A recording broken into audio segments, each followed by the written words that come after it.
There is nothing that wears down the human soul more slowly than always trying to be good in the eyes of others. I am not talking about true kindness, but about the kind of goodness built from fear, the fear of being disliked, misunderstood, or disappointing someone. That kind of goodness does not free you. It imprisons you. It makes you smile when you want to cry.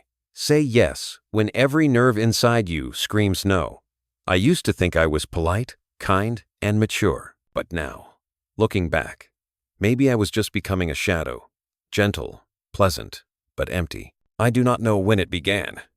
Maybe it was at family dinners, when I was praised for being good because I gave in to my brother and never talked back to my parents. Maybe it was at school, when I learned that good grades and others' smiles were the only proof of my worth. And as I grew up, I carried that lesson into life as a survival instinct. Do not cause trouble. Do not make anyone uncomfortable.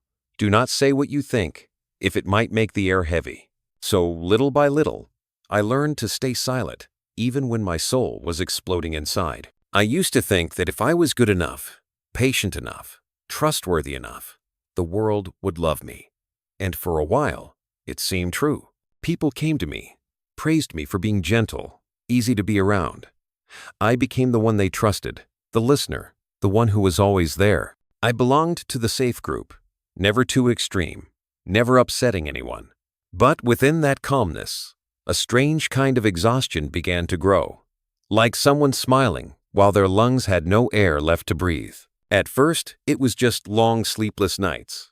I tossed and turned, not understanding why I felt so hollow. I had friends, a job, everything seemed fine. But when the lights went out and the room fell silent, I felt like I was living someone else's life, as if every gesture, every word, even every emotion was programmed to fit in. I smiled because I knew others needed to see me fine, not because I truly was. I said, "I'm okay," just to avoid the question, why? Day after day, I traded my inner truth for outer peace. There is a kind of pain that has no wound, no mark you can point to, no doctor can diagnose it. It seeps into your voice, your eyes, the way you avoid looking at yourself. It is the pain of betraying your own soul. No one made me betray myself. I did it, politely, neatly, with a soft smile on my lips. Every time I nodded in silence, I killed a piece of my spirit. Every time I said, "I understand," while my heart screamed in protest, I added another layer of mask over my true face. Sometimes I ask myself, who am I living for? That question, to me, is scarier than loneliness. Because when you ask it, you are forced to face the truth that you lost yourself somewhere along the way. I realized that for years, I had never truly chosen anything for myself. I chose my career because it was stable. I kept relationships because that was what I was supposed to do. I endured because everyone has to. And then one morning, looking in the mirror, I no longer recognized the person staring back. That person had the right smile, the polite eyes, the warm voice, but inside was a space cold as stone. There was a concept in psychology that I only understood when everything fell apart. Persona, the social mask we wear to fit in. It is not bad. In fact, without it, we could not exist in this world. But a mask is meant to be a tool, not an identity. The tragedy begins when we forget that, when we stop wearing the mask and start becoming it. I lived like that for years, gently by habit, kind to the point of exhaustion. I thought I was living well, until one day, I could no longer feel anything at all. Have you ever felt that way? Smiling while wanting to disappear from the very room you are in? Talking to someone yet feeling your soul drift away from your body? Every gesture seems right, but your spirit is absent. I no longer knew what was real and what was a role. I was like an actor who forgot when the play began, and worse, did not know when it would end. I remember once, during a meeting, a coworker joked, "You're always so calm. I bet you never get angry, right?" Everyone laughed. I laughed too. But in that moment, a part of me wanted to pound the table, to scream that they were wrong, that I was angry, that I was tired of pretending to be calm. But I said nothing. I just smiled a little more, softer, to fit the part. When the meeting ended, I walked into the restroom, looked into the mirror, and saw no light in my eyes. I saw someone who had learned to control emotions so well There were no emotions left to control. Maybe the cruelest part is, on the surface, everything still looked fine. I was still liked, still called sweet, reliable, a wonderful person. Others saw a fulfilled life, but only I knew that inside, everything was quietly wilting. The real me, the one who felt deeply, desired, had edges, was suffocating under the shell of being good. The mask had fused with my skin, becoming my skin, and my greatest fear was no longer being disliked, but that if I took it off, I would have no idea who I really was. Sometimes I wonder, what keeps us going like this? Maybe because being loved and accepted, even on the surface, feels safer than being rejected. Or maybe because we believe that being real will make us lose everything. I do not know. I only know that every time I try to please someone, I feel smaller. Every time I choose silence, I hear the crack inside me more clearly. A soft, persistent sound, like a thread snapping slowly in the dark. Now I understand. No one can live too long in pretending without paying a price. That price is not losing others, but losing yourself. You may keep friendships, stability, reputation, but the soul runs dry. It does not vanish in a day, but in 1,000 small moments when you say, "It's fine, no problem, as long as you're happy." Each of those words is a piece of your soul worn away, until all that remains is a shell, perfect, polished, but empty. I used to think that keeping that image would make me happy, but in truth, nothing is scarier than waking up in a perfect life and realizing you no longer feel alive. Nothing is lonelier than being loved by everyone except yourself. And so, in silence, I began to see. Maybe what I need is not others' approval, but honesty with myself. But how do you return? When you have lived a whole life as a role, how do you take off the mask without losing everything you have built? I do not know. I only know that if I keep living this way, I will disappear. Not in body, but in spirit. And maybe that very moment, when you realize you cannot live another day in pretense, is when the real journey finally begins. Everything does not collapse in a single night. It leaks away, slowly. Each day, my silence grows heavier. Every "I'm fine" begins to echo in my mind like a lie I have memorized. I realize I am living two parallel lives, one that happens in front of others, smooth and pleasant, and another one only I can see, that is decaying from within. That is when the first signs appear. Mornings when I do not want to get out of bed, nights when I cannot sleep, conversations that drain me even when nothing happens. I do not know what to call it. I only know I am fading, piece by piece. Then, one day, I start feeling as if two people are living inside me. One knows how to behave, speaks properly, always stays calm. The other is loud, angry, sometimes even bitter, wanting to scream at the world. These two voices collide endlessly in my head. I no longer know which one is real. I remember sitting in a cafe once, my friend talking passionately about work. While I just stared out the window, a voice inside me said clearly, "What are you doing here? This is not your life." I froze. I had never felt so unfamiliar with myself. There is a war happening inside, a war no one can see. On one side is the surface self, longing to be loved, praised, and accepted. On the other side is something deeper, wilder, unwilling to bow down. It demands truth, even if that truth might destroy everything I have tried to keep together. I understand now that the surface is my ego, the part that seeks order, safety, and image, and that other part, the one that sometimes rises in rebellion, I still do not know how to name it. It does not care about peace. It only craves freedom. And when those two sides clash, my inner world becomes a battlefield. At first, I tried to ignore it. I thought, this is just a phase. Everyone gets tired. I tried to return to normal, but the more I tried, the more my body resisted. Each morning, I woke with my heart racing for no reason. I ate well, exercised, yet the exhaustion never left. Some days, I felt angry without knowing why. A small comment from someone could make me want to run far away. Then came the guilt, the apology, and the whisper. I overreacted. But deep down, I was not angry at them. I was angry at myself for letting it go this far. My body began to speak its own language. Sleeplessness, headaches, chest pain, dizziness without cause. I went to doctors, took tests. And the answer was always the same. Nothing is wrong. That is when I understood. The problem was not in my blood or my bones, but somewhere deeper, darker. It was as if my soul was sending signals for help, and I did not know how to answer. I remember lying in the dark one night and suddenly crying without knowing why. There was no reason, no event, just a vague sadness spreading through my chest. It felt like my body was crying for all the times I had held it in, and for the first time in my life, I did not try to stop it.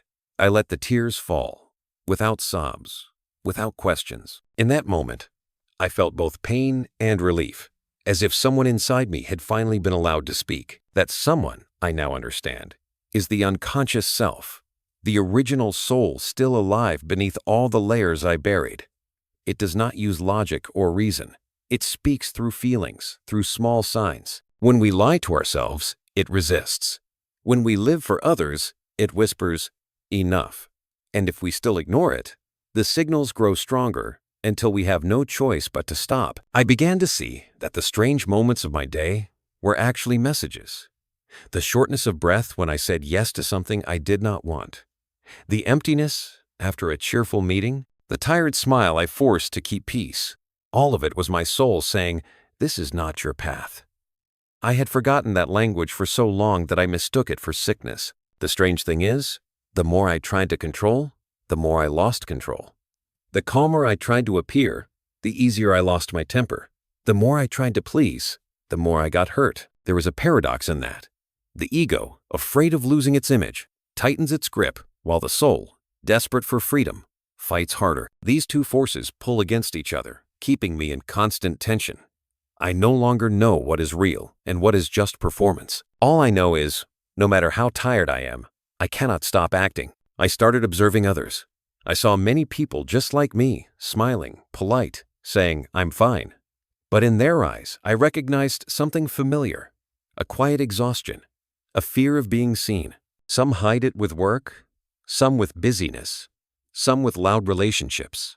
Everyone is running, but none of us realize that what we are running from is our own soul. I realized that in this world, we are taught how to adapt, but not how to be honest with ourselves. We know how to say the right thing, do the right thing, but not how to listen to the whisper inside. We fear conflict so much that we trade truth for a fragile peace. We learn how to avoid pain, forgetting that sometimes only pain can lead us back to what is real. And then, through those sleepless nights, I began to see the bigger picture. Inside me, two forces are pulling in opposite directions. One reaching outward, longing for love, safety, and recognition. The other reaching inward, longing for truth, freedom, and authenticity. Both are needed, but when one dominates for too long, imbalance becomes dangerous. The unconscious, somehow, will try to restore balance. It may use anxiety, crisis, confusion, even illness, as if dragging us back to the center. I began to understand that crisis is not an ending, but a beginning. The breaking of the mask, the collapse of the good person image, is not failure. It is the opening to rediscover the true self, because nothing new can grow on soil covered in lies. Sometimes, the soul must break everything just to breathe again. I still do not know who I will become after this storm. But for the first time in many years, I am asking a different question. If I no longer need to please anyone, how would I live? That question both frightens me and makes my heart race, because somewhere deep within, a part of me is waiting to live freely, even if it means losing everything I once called safe. And when I realized that, I understood. This battle between the ego and the soul was never about destroying one side. It is an invitation for both to meet and coexist in truth. But for that to happen, I must first dare to look into my own darkness, where everything I have denied is still waiting to be seen. That is where the real journey begins to take shape. I used to think I was the only one who felt this way. But the more I paid attention, the more I realized how common it is. There are people who spend their whole lives keeping the peace. They fear being misunderstood, fear hurting someone, fear that if they speak their truth, the world will crack open. They are so sensitive to others' moods, tones, and emotions that they forget their own. They guess what people want to hear, then say it. They sense what others need, then give it. They believe that if they are kind enough, gentle enough, and willing enough, love and acceptance will never leave them. But in truth, they are trading their souls for peace. I used to be one of them. I know exactly how that feels, to live in outer harmony while carrying inner chaos. When others are happy, you smile too. When someone is upset, you blame yourself. You can read a person's mood through a single frown, yet you cannot read your own heart. Every time conflict arises, your first instinct is not to speak up, but to soothe. You fear losing someone, so you always apologize first, even when you do not know what you did wrong. I remember long evenings, after a day of being the pleasant one, coming home, taking off my shoes, and feeling completely empty. I used to be proud of how good I was at making others comfortable, but over time, I grew exhausted. Pleasing others is a job with no ending, because every time you meet one expectation, another is born, and gradually, you become addicted to approval, so addicted that without praise, you feel invisible. People think you are strong, but you are only good at hiding. They say you are understanding, but no one knows you no longer understand yourself. The more you live like this, the farther you drift from your own center. Every yes you say to please someone else is a no you whisper to yourself. And no one ever teaches us that if we say yes too many times, one day we will forget what our no even sounds like. I realized there is a certain kind of person who easily falls into this trap, those born with outward hearts, able to sense the emotions of others as if they were their own. They have strong intuition. They can ease tension. They know what to say. But that gift becomes a chain when they start believing their worth exists only when they make others happy. They confuse being loved with being needed. And when no one needs them anymore, they fall apart. I once had a friend like that. She was the kind of person everyone adored, kind, cheerful, always ready to help. But the closer we got, the more I noticed something strange. She never talked about herself. When I asked, "What do you want?" she smiled, looked away, and said, "I just want everyone to be okay." I watched her wear herself out trying to please everyone, until one day, she broke down quietly, like a candle going out in silence. I remember that moment scared me, because in her face, I saw my own reflection. We live in a world that praises harmony so much we no longer know what honesty looks like. We are taught to avoid conflict, but not how to be truthful without causing harm. So instead of learning honesty, we learn how to hide. Instead of facing things, we smile. Instead of saying, "I disagree," we stay silent. But every silence has a cost. It builds up, seeps in, and one day, it bursts inside like a scream that has been held for too long. Maybe you have felt that before, sitting among familiar faces, yet feeling completely alone. The sense that no one really knows who you are, even though you are always there, always listening, always helping. The feeling that people love the version of you that you created, while your real self is forgotten. And sometimes, in a quiet moment, you realize, if I stop doing everything for them, will anyone stay? That question cuts deep, because the answer is rarely easy. There are countless people in this world living that way, gentle, kind, yet slowly dying inside. They smile at parties, speak with grace, but when they return home, they just want to disappear. They carry the weight of everyone's expectations, while having nowhere to rest their own hearts. They fear being left behind, not realizing they left themselves long ago. I remember sitting alone in a cafe, looking at the faces around me. Everyone seemed busy, composed, like they were living right. And I wondered, how many of them are truly happy? Or are we all playing the same role, the role of being loved, needed, accepted? That question made me shiver, because I knew the answer. Maybe you are hearing these words and feel something stir inside. Maybe you have smiled when you wanted to cry, nodded when you wanted to walk away, stayed silent just so no one would feel uncomfortable. If so, pause for a moment. Take a deep breath. You do not need to confess to anyone, only to yourself. Yes, I have been that way. Because sometimes, one honest moment is enough to begin a new journey. If these words make something move within you, a little ache, a touch of recognition, leave a small sign. It could be a comment, a share, or just a few lines you write for yourself, not for others to see, but for you. Because when you write it down, you are telling your soul, I hear you. And maybe, for the first time in years, the deepest part of you feels seen. I believe no one truly wants to live pretending. We are just afraid. Afraid of losing people. Afraid of being wrong. Afraid of being alone. But there is one fear greater than all others. The fear of ourselves. The fear that if we live honestly, we will no longer be loved. So we choose the easier way, to stay kind, agreeable, safe. But the soul cannot endure falsehood forever. It will keep sending signals, softly, persistently, until we finally listen. And I began to truly listen, in strange dreams, in unexplainable exhaustion, in quiet moments when my heart raced for no reason. The soul does not speak with words, it speaks with feeling. And when you start listening, your inner world begins to change. It is not a loud change, but a subtle trembling, like the ground cracking, just before a seed begins to grow. I do not know what lies ahead. I only know that after living too long for others, I cannot go back. My soul, the forgotten part I once called weak, is slowly awakening. And as it begins to speak, everything that once seemed fine starts to shake. Because the truth, no matter how long it is buried, will always find its way back. Since I began listening within, I noticed something strange. The soul does not speak in human language. It does not reason, persuade, or explain. It whispers through symbols, through dreams, through pain, through subtle feelings that linger like a thread connecting two worlds. And only when we are quiet enough, brave enough, not to run away, can we truly hear that voice. My dreams started to become more vivid. At first, they were just fragments that made no sense. I stood in a small, locked room, trying to open the door, but my hands could not reach the handle. Then other dreams came.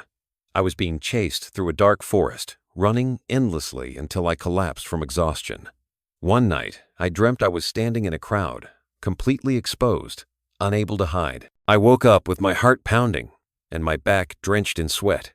It took me a long time to understand. Those were not just dreams. They were the language of my unconscious trying to send a message. That nakedness was my soul revealed after years of hiding behind masks. The locked door was the barrier I built to protect my perfect image. And the one chasing me was my own shadow, the part I tried to escape. I realized that the unconscious never wants to harm us. It only wants to be heard. Every strange image, every unsettling dream is a cry from the soul longing to be seen. But it was not only in dreams. My body began to speak too. I often felt tired for no reason or woke up at night with heaviness in my chest. Sometimes my heart raced so fast, I thought I might faint. Yet every test result came back normal. I began to understand that when the soul is silenced too long, the body becomes its final voice. When words cannot be spoken, the body will scream instead. The pains without cause were messages. My throat burned dry after each time I swallowed words I wanted to say. My shoulders ached from carrying responsibilities that were never mine. My head throbbed whenever I agreed to something against my will. The body does not lie. It remembers every time we betray ourselves. It is not punishing us. It is trying to show us what we refuse to face. I stopped trying to fix my emotions and began listening to them. Every sadness, every fear, every anger. Instead of pushing them away, I let them stay. At first, it scared me, because the noise inside was overwhelming. But beneath that noise, I began to hear something real, something deeply human, as if after all these years, I was meeting my true self again. I realized that everything I had tried to avoid, anger, hurt, envy, was not my enemy. They were parts of me left behind, waiting in the dark to be touched. One night I dreamed again, but this time it was different. I saw myself sitting across from a child, her eyes exactly like mine when I was small. She asked, "Why did you forget me?" That question woke me, tears streaming down my face. I knew instantly that child was the soul I had abandoned, the innocent, honest part that once believed being true to myself was enough. For years, I had forgotten her to become an adult, a good person, an acceptable version. But the soul never dies. It only transforms into dreams, into pain, into feelings of emptiness, to remind us to come home. In the days that followed, I slowed down. I began observing my body, emotions, and dreams as if I were learning a new language, the language of the unconscious. I realized that when we live against our nature, the soul fights back in every way it can. It can make us sad for no reason, angry without cause, or create events that force us to stop. It is as if the universe has its own way of pulling us back to our true orbit, but facing the unconscious is not an easy path. At times, I felt like I was walking into a maze. The deeper I looked, the more contradictions I saw in myself. Wanting love, but fearing attachment. Craving freedom, but fearing loneliness. And I realized, the shadow is not made of bad things, but of everything we refuse to admit. Weakness, jealousy, anger, even the hunger for recognition, all of it is shadow. That was when I understood. The soul can only heal when light reaches its darkest corners. Healing cannot be selective. We cannot keep only what is beautiful and discard what is ugly. Darkness does not disappear when we deny it. It only finds new ways to express itself in our relationships, in our exhaustion, in the choices we think are right. Every time we say, "It's fine," that shadow retreats deeper, waiting for another moment to rise stronger. One afternoon, I sat alone watching sunlight spill through the window and suddenly saw it clearly. All the cracks I was experiencing, sleeplessness, fatigue, conflict, were not signs of failure, but signs of awakening. Just as the earth trembles before the change of season, the soul must also shake before it finds new balance. The pain is simply life finding its way back. I began to see crises as signals, not enemies. Each time I felt anxious, I asked, "What are you trying to tell me?" Each time I felt sad, I wrote it down, not to analyze, but to acknowledge that sadness is a part of me too. Slowly, something began to shift, small, but real, like a thin ray of light piercing through a thick layer of dust. The unconscious, I realized, does not come to destroy. It comes to balance. When we live too long in a performance, it will pull us back through dreams, through illness, through emotion. It does not care about our convenience, only about truth. And maybe that is why every journey back to the self begins with a collapse. But I also know now, collapse is not the end. It is an invitation. When all the layers fall away, when the pretending has nowhere left to cling, we stand before a choice, to build another wall, or to finally look within. I know it is time for me to choose. And to do that, I must go deeper, not just to hear the soul, but to walk with it. Because only when we dare to touch the deepest part of our darkness can we find the true light waiting in our hearts. Collapse does not arrive like an explosion. It comes as a quiet melting. One morning, I opened my eyes and realized I no longer had the strength to keep pretending. The things that once held me together, the packed schedules, the social meetings, the meaningless conversations, had all turned hollow. I felt like a puppet whose strings had snapped, every familiar motion suddenly losing purpose. And in that exhaustion, a question rose, sharp and terrifying. If I no longer need to please anyone, then who am I? That question cut through the painted surface I had built over myself for years. It hurt, but it was real. Because only when the layer cracks can we see the skin beneath. I began to feel fear, not of others, but of myself. Because I no longer knew who I truly was. I had lived too long as the good person, the stable one, the understanding one, until my real self became a stranger. But even in fear, I knew there was no going back. Once the soul begins to awaken, it will never let you fall back asleep. I once read that there are moments in life when we stop living for safety and start living for truth. To do that, we must be willing to lose everything that is not truly ours, even the acceptance of others. Perhaps that is when the process of individuation begins. The journey back to the center of one's being. It is not a peaceful road. It is a path through ruins. The ruins of old images, old roles, old beliefs. There is no map for this journey. No one can tell you how to walk it, because every person's darkness is different. For me, it began by facing the things I feared most. My anger, my selfishness, my own smallness. I realized I had spent my whole life pleasing others, not because I was kind, but because I was afraid. I feared that if I lived honestly, I would be left behind. I feared that if I said no, someone would walk away. My kindness, I discovered, was built on the fear of rejection. And when I saw that truth, I felt both ashamed and relieved. I began to write. Every night, I sat down, opened a blank page, and poured out everything I had never dared to say. I wrote for all the times I smiled while hurting. For the times I was misunderstood but stayed silent. For every moment, I chose others over myself. Each line was like shedding an old layer of skin. And within those words, I started to hear my true voice, fragile but clear. I realized that coming back to myself was not a grand or poetic act. It was made of small, often terrifying choices, saying no when I meant no, staying quiet when I had nothing true to say, walking away from places where my soul could no longer breathe. Each small act was a step out of the role I had been playing. And of course, there was a cost. Some people did not stay. Some relationships faded. Some false peace disappeared. But losing those things did not hurt as much as continuing to lose myself. Sometimes I think about the shadow, the part of us we fear most. In it I see anger, envy, pride. But now I also see the seeds of life, courage, desire, and the instinct for freedom. Only when I dared to look into the shadow did I see that it did not hold only darkness. It also held everything I had lost. Anger, when understood, becomes a boundary. Fear, when acknowledged, becomes a compass. The shadow is no longer an enemy.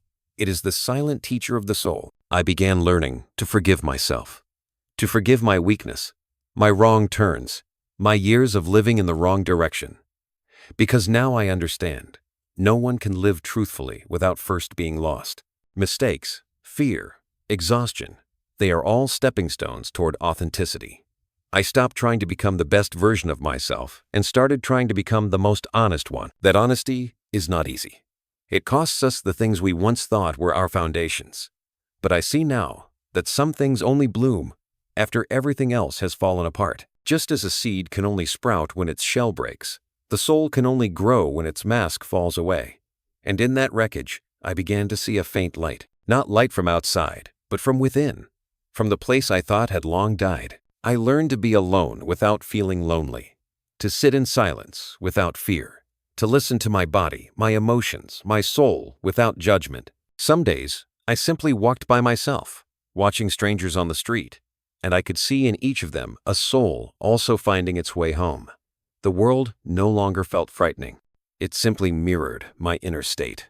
When I stopped running, everything around me slowed too, and in that stillness, for the first time, I felt truly alive. I no longer believe in perfection. I no longer want to be the right person. I only want to be real. And real does not have to be pleasant. It can be messy, raw, even ugly, but it is mine. And only in that truth do I find peace. I understand now that individuation is not about becoming better, but about becoming real. Someone who no longer needs to be loved for what they are not. One day, looking back, I saw it clearly. Every crisis, every dream, every ache had been the soul's invitation. It wanted me to come home. It forced me to tear down everything that was not true. And now, standing in this emptiness, I no longer feel afraid, because I know this is not the end. It is the beginning. The beginning of a life no longer ruled by fear or dependent on approval. The beginning of a person learning to live from within, not from the applause outside. I do not know where this path will lead me. I only know that for the first time in years, I no longer want to run. I want to stay here, within myself, even if it is still broken, still unfinished. Because in the middle of this ruin, I have found what I thought I had lost forever. My soul and its true voice. When you have walked far enough on the path of facing yourself, you begin to realize something profound. True freedom does not arrive in the moment you break everything apart. It comes in the moment you no longer need to pretend. You no longer need to prove anything, to make anyone understand, to seek approval. This new silence feels completely different from the silence I used to know. Back then, I was silent to avoid conflict. Now, I am silent because I have finally found peace. Some mornings, I wake without that heaviness in my chest. I no longer reach for my phone to check what people are saying or wondering what they think of me. I just sit by the window, watching the light slip through the curtains, feeling a gentle calm spread through my body. I am not happy in the excited way I used to chase. It is a quiet, deep happiness, like water returning to its natural flow after years of being forced in another direction. As I began to live truthfully, everything around me began to change too. Not loudly, not dramatically, but naturally. Relationships became clearer. Some people drifted away because they no longer recognized me. Or rather, they no longer recognize the version of me I once pretended to be. But new people arrived, quietly, honestly, asking nothing but truth. I realized that when you live in alignment with your essence, what is meant for you stays, and what no longer fits fades away. There is no need to hold on. I started learning to say no. Such a small word, yet it had once been my greatest fear. At first, every time I said it, my throat trembled and my heart raced, as the old voice inside whispered, "You are being selfish." But slowly I understood, saying no was not rejecting others, and was agreeing with myself. The more honest I became, the warmer and clearer my boundaries felt. True relationships do not break under honesty. Only those built on pretense fall apart when you start living real. I learned how to be with myself again, not in isolation, but in companionship. Some afternoons, I simply walked through the park, listening to the sound of leaves, of children laughing, of the wind passing by. I did not try to think of anything profound. I just allowed life to flow through me. And in those simple, ordinary moments, I felt something I had lost for years: connection with the present. No past to regret, no future to fear, only this moment and me. I came to understand that peace is not when life is quiet, but when you no longer need to run from yourself. Peace is when anger comes and you do not push it away.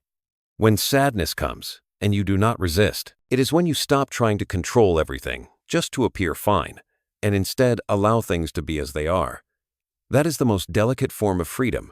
Freedom from the image you once fought to maintain. Sometimes, I think about the people I once tried so hard to please.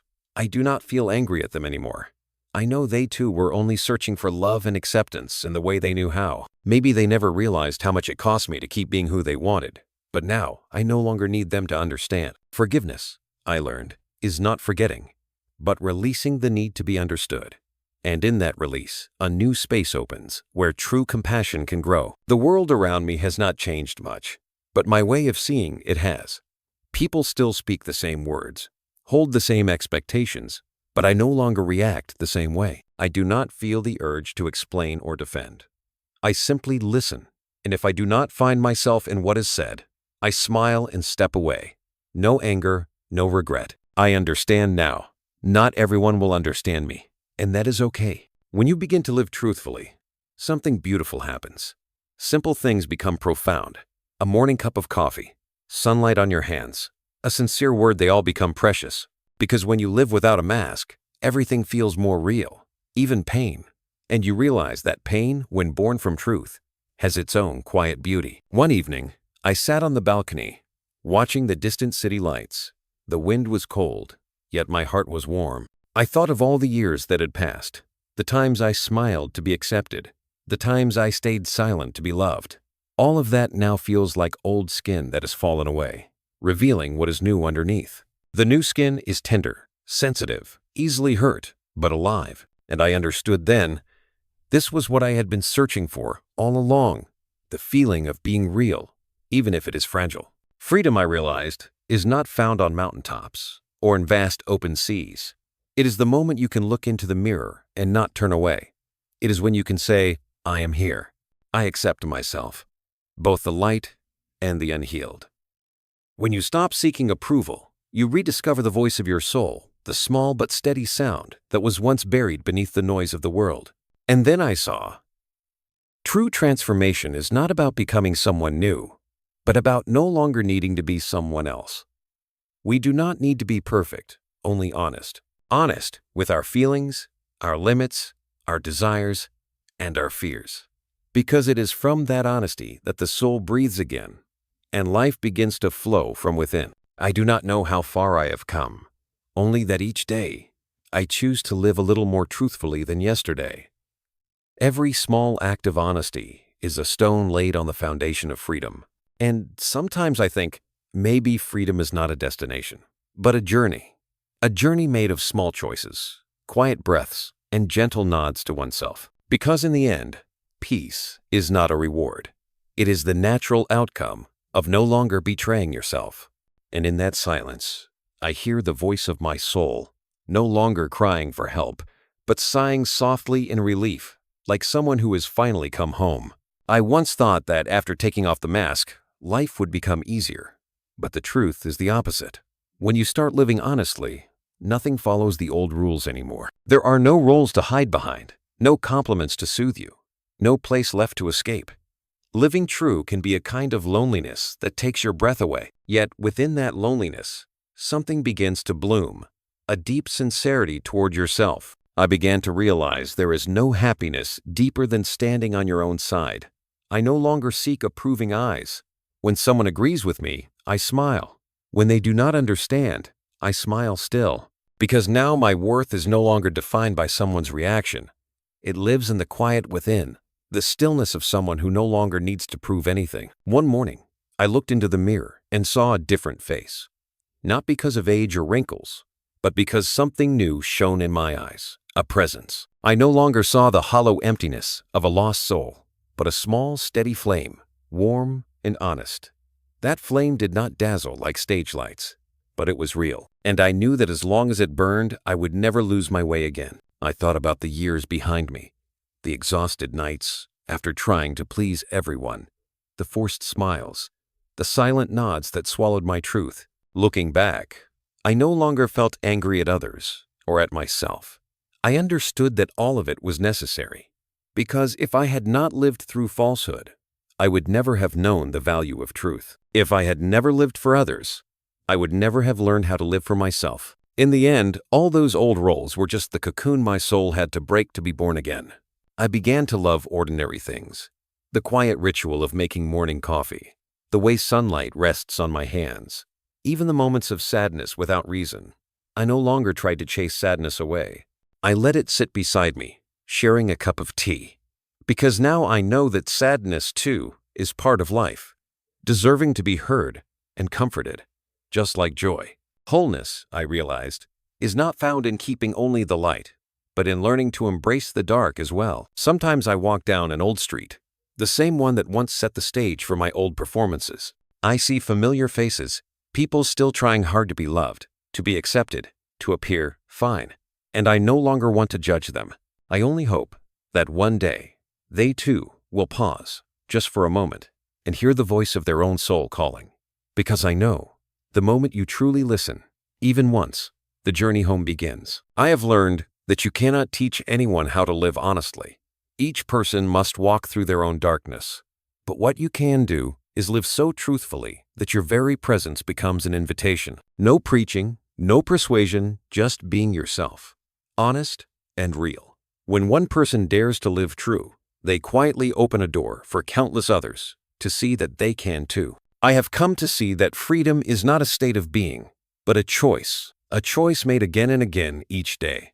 Each morning, we can choose to return to the old performance or to be a little more authentic. In every conversation, we can choose to say what is easy or what is true. And through those small daily choices, the soul grows stronger. I still have weary days.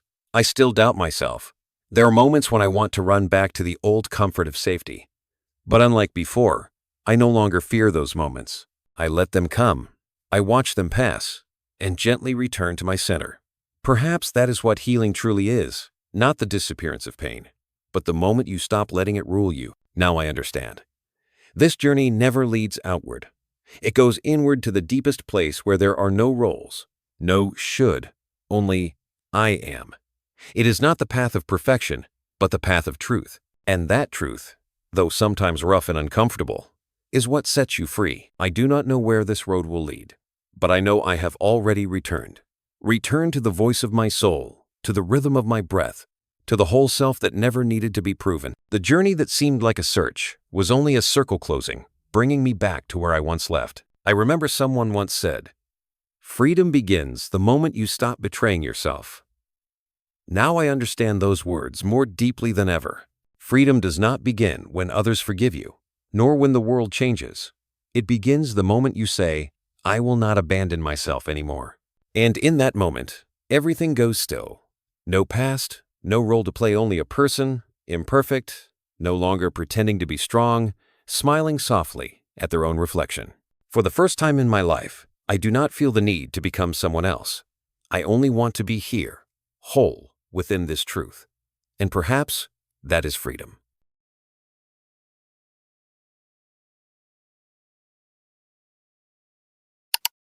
Thank you for staying with me until the very end of this story. If this message touched your heart, please give it a like, subscribe to the channel, and turn on the notification bell so you'll never miss the next journey we take together. Your support means the world to me.